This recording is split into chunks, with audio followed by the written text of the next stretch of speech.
Welcome back to the Redefine What's Possible podcast, brought to you by Experience Momentum. I'm your host, Shannon. Let me ask you something personal. Have you ever felt like you're capable of more, but stuck? Like you're walking through life with the parking brake full on? In today's episode, we're digging into that invisible gap between who you are and who you could become, and why most of us never cross that. We'll talk about the neuroscience of why change feels so hard, the shift that turns I can't into maybe I can, in a story that surprised me, even after 25 years in this work, because redefining what's possible isn't just about growth, it's about what's at stake if we don't. So let's get into it, should we? What does possibility mean? Possibility is the space between where you are now and where you could be. It's the potential, if you will. It's the invisible road that hasn't yet been paved, but it often only becomes visible after we take that first step into the unknown. To redefine what's possible means to challenge the boundaries of your current belief system. It means interrupting the pattern that says, this is just the way I am, and instead asking, what else could be true?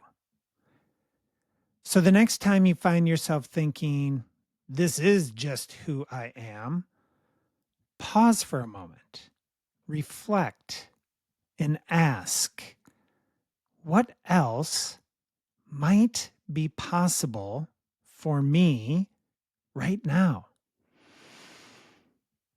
So our brains are wired for safety and efficiency.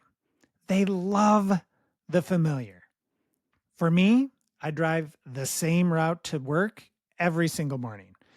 I drop my daughter off at work, and then depending if I'm going to our Seattle location, I'll take one way. If I'm going to our Linwood location, I'll take the other way. And if I'm going to our Mill Creek location, I'll go the other way.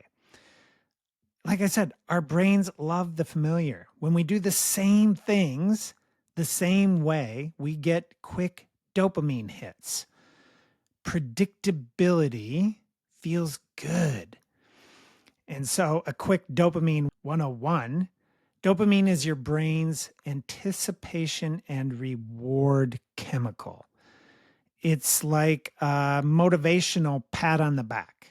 It encourages you to repeat behaviors that either feel good or they're safe.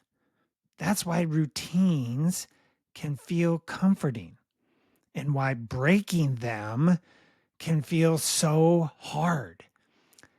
But growth doesn't happen in predictability. It happens in disruption. Just pause for a moment. Let that sink in. Growth doesn't happen in predictability. It happens in disruption. When we step into the unfamiliar and create new neural pathways, that's called neuroplasticity. And think of your brain like a forest of trails. The paths you take the most, your thoughts, your habits, your routines, the things that you do day after day, week after week, month after month, they become well-worn and easy to follow. But when you try something new, it's like venturing off-road, off-trail. At first, it's bumpy and confusing. You might even trip on a few routes. But with repetition, you start clearing the way. Over time, that new trail becomes easier. Eventually, it's your new main route. I think I might need to try that for my next trip into work. But this is why possibility can feel so uncomfortable. You're not just doing something new, you're literally rewiring your brain. That takes energy, it takes repetition, and it takes courage. Psychologist Carol Dweck describes the difference between a fixed mindset and a growth mindset. A fixed mindset says, I can't do this, versus a growth mindset says, I can't do this yet. So when you catch yourself saying, I can't do that, notice the self-talk and ask yourself, what would it look like if I could do that? That one shift doesn't just change your mindset, it starts paving a new trail in your brain. Now, let me tell you about one of our long-time clients, Judy. At the most recent Washington State Powerlifting Championships, Judy didn't just show up. She dominated. She held on to her existing state titles, earned 5 more in her new age class, 80 years old. I'm going to say that again, 80 years old. And she snagged 3 national records.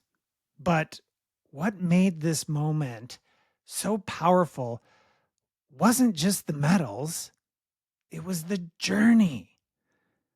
Judy was nervous going in. Even after years of training, competition day still brought those nervous butterflies. But with the steady, thoughtful coaching of her coaches, Kyle and Gail, she leaned in and hit new personal records, including a 166-pound deadlift. I'm going to say that again, a 166-pound deadlift, and she's especially proud of that. Here's the part that gives me goosebumps. Judy didn't grow up lifting weights. She didn't start in her 20s. She didn't start in her 30s or even in her 50s. Judy started in her 60s. 17 years ago, Judy walked into Experience Momentum ready for a change. When we started offering weightlifting classes, she decided to give it a try. She'd never touched a barbell before, but she showed up. 1 rep at a time, one small act of courage after another. She went from being curious to being committed to, as we now know, becoming a state and national record holder. It just blows my mind. And along the way, she faced injuries, she faced setbacks, and she faced challenges. But she never gave up. And I think the thing that I'm most inspired about by Judy is she is the one inspiring others to try something they never thought they could do. When people turn around and they see this 80-year-old in the gym doing deadlifts, they say to themselves, I think I could do that. So Judy isn't just redefining what's possible. She's proving it just by being who she is. When she shows up, you kind of turn around and you look and you say, wow. And that gets me inspired. And I don't even know if Judy is aware of this, right? She's showing up. She's trying to improve her fitness levels. There's a personal gain that she's going, right? These state and national records. And along the way, when people are in the gym and they're taking a class with her and they look over their shoulder and say, wow, that's really cool. I want to be doing that when I'm 80. And I don't think Judy has an awareness to that. And just by being who she is an inspiration to so many people. Because how many people in their 60s or even in their 30s decide to try something totally out of the box? Judy did it. And now at 80, she's pushing herself physically, mentally, and emotionally each day. Judy is absolutely living proof that it's never too late to take the first step into the unknown. So, what can we learn from this story? What can we learn from Judy? First, you don't have to be great to start. And I think that's part of the reason when we look at Carol Dweck, the growth mindset versus a fixed mindset. I think sometimes if we have a fixed mindset, we're like, oh, I'm not good at that, or I might look silly at that, or what if I embarrass myself? So then we don't even start. We don't put ourselves out there. But we do have to start to become great. Pick one small, unfamiliar action this week and just show up for it and see what happens. So Judy's story also reminds me that redefining what's possible isn't just about personal records or the medals or how much weight we can lift in a gym. It's about identity. I'm going to say that again. It's about identity, who we believe ourselves to be. Do I believe I'm an athlete? Do I believe I can be a great parent? Do I believe I can crush this work project? Sometimes we don't see our greatness until someone else sees it first. And I've seen that happen inside our team at Experience Momentum. We have an amazing customer relations and sales manager. Her name is Jasmine. She absolutely crushes at work. The way she greets our clients, the way she can remember names, the way she connects with team members, with customers. It is just poetry in motion. And Jasmine didn't always see herself as a leader. But when someone invited her to step into a bigger role, to try something outside of her comfort zone, she was a little nervous, but she said yes. And now Jasmine is helping shape our work culture.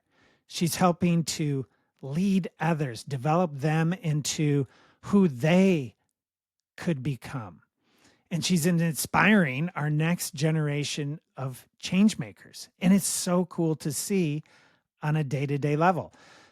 Possibility isn't just personal, it's contagious. And for me, I felt this in my own life too.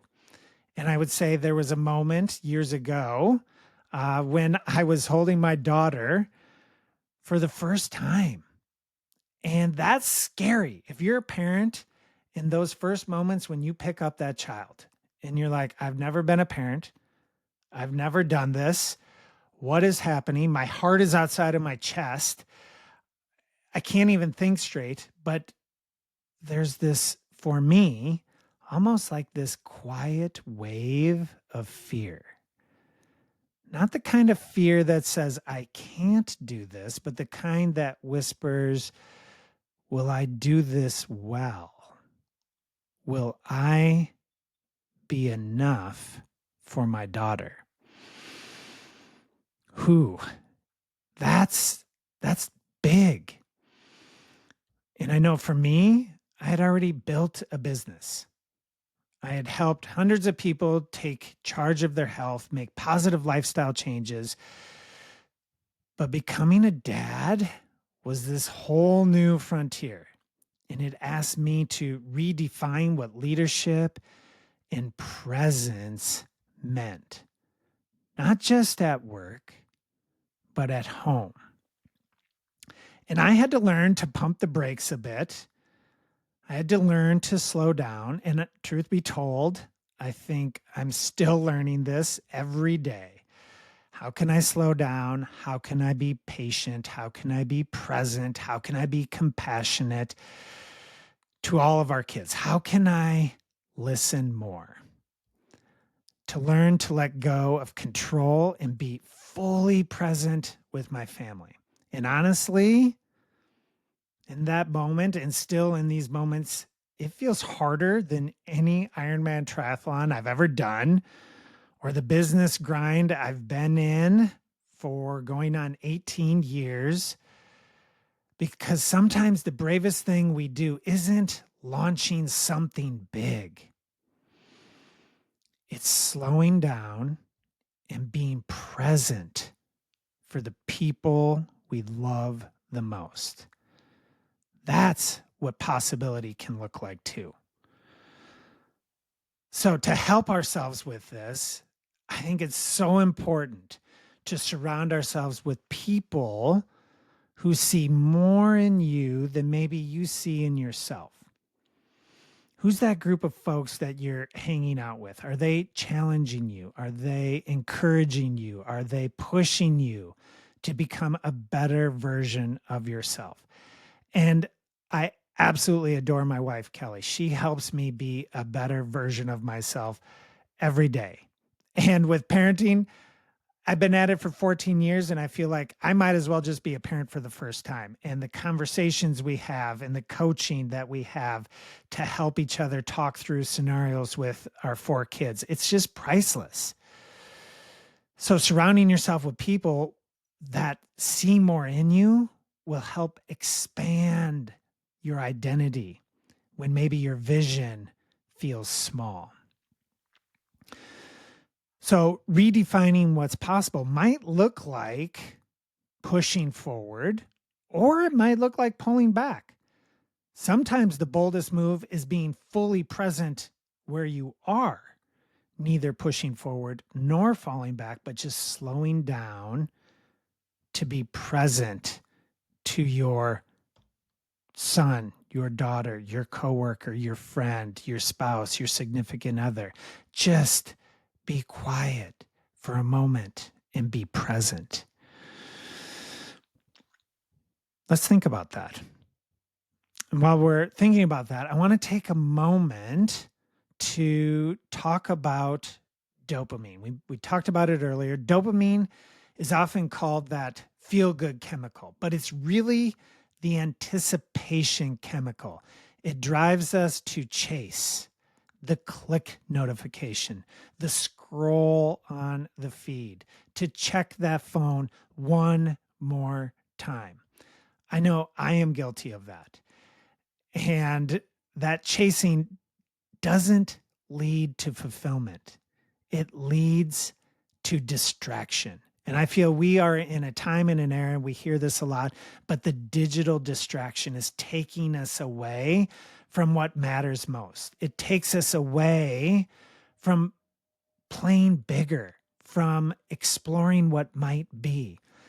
The doom scrolling, it's that repetitive, easy path that's already been made for us. And to break that, it is so hard.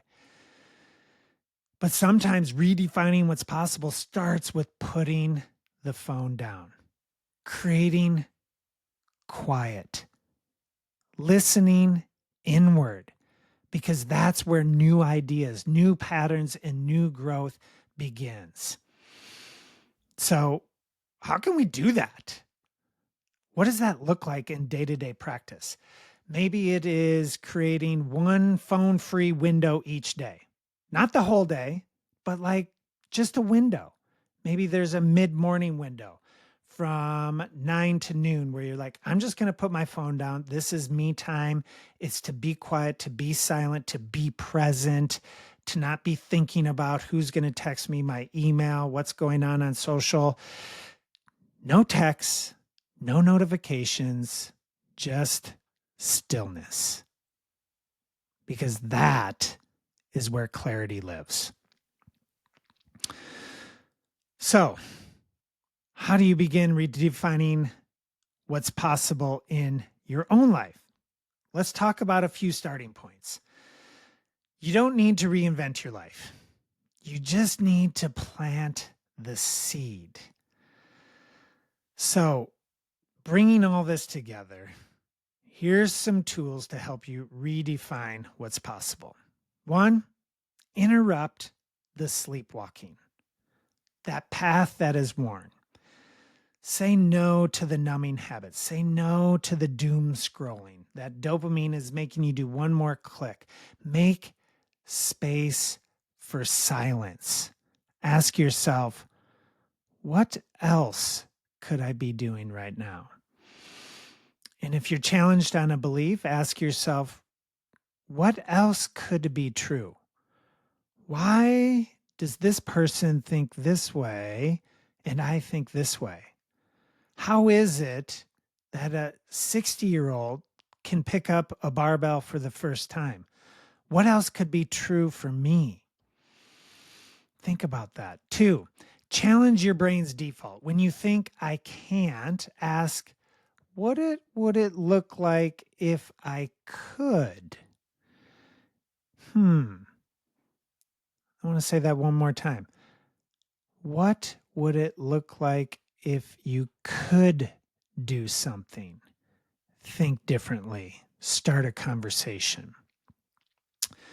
Number 3, start small, but start. You don't need confidence to begin. You don't need to be an expert to begin. Just the willingness. Try something unfamiliar, even if it feels completely awkward, especially if it feels awkward. 4, surround yourself with expanders. What's an expander? People who see something in you before maybe you see it in yourself. The people who are going to challenge you, the people who are going to encourage you to be a better person, to show up in the way that they see you can, that maybe you can't see it yet. Let people into your life who are going to stretch your vision. Hopefully, that's something you create with your partner. I know I am completely blessed because that's something Kelly and I do for each other. And it's something I'm trying to do as a parent with our kids. That's a little tricky, but as a parent, we get to hopefully plant a seed and a vision of, hey, you can be this in a way where they believe what you're saying. Next one, be present where it matters. Sometimes redefining what's possible is about deepening, not adding something to your plate. So just slow down. How can you be present? How can you be present to your breath and breathing? It's something we do all day, 24 hours a day, but how often are we actually aware of our breathing? Slowing down helps create a space. And that space, this next one, making that space for silence, putting down the phone, tune in to what you're feeling, tune in to what you're thinking. What state of physicality is your body in? Are you tense and you don't even realize it? Slowing down for silence will help you become aware. And when you're aware, you can become open to possibility, because possibility isn't some magical transformation. It's ordinary effort repeated. I want to say that again. It's ordinary effort repeated. And one of my favorite sayings is, don't applaud the results in life. Applaud the effort. Applaud the effort, not the results. And again, possibility, it's ordinary effort, but it's repeated. And the courage to keep showing up for what matters most. So here's your challenge for the week.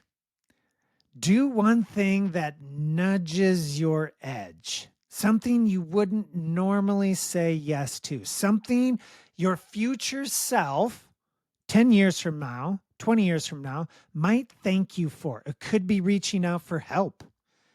It could be signing up to take a class to learn something new. It could be going for a walk, going for a hike, starting the hard conversation that requires vulnerability with a loved one, that thing that you're sweeping under the rug.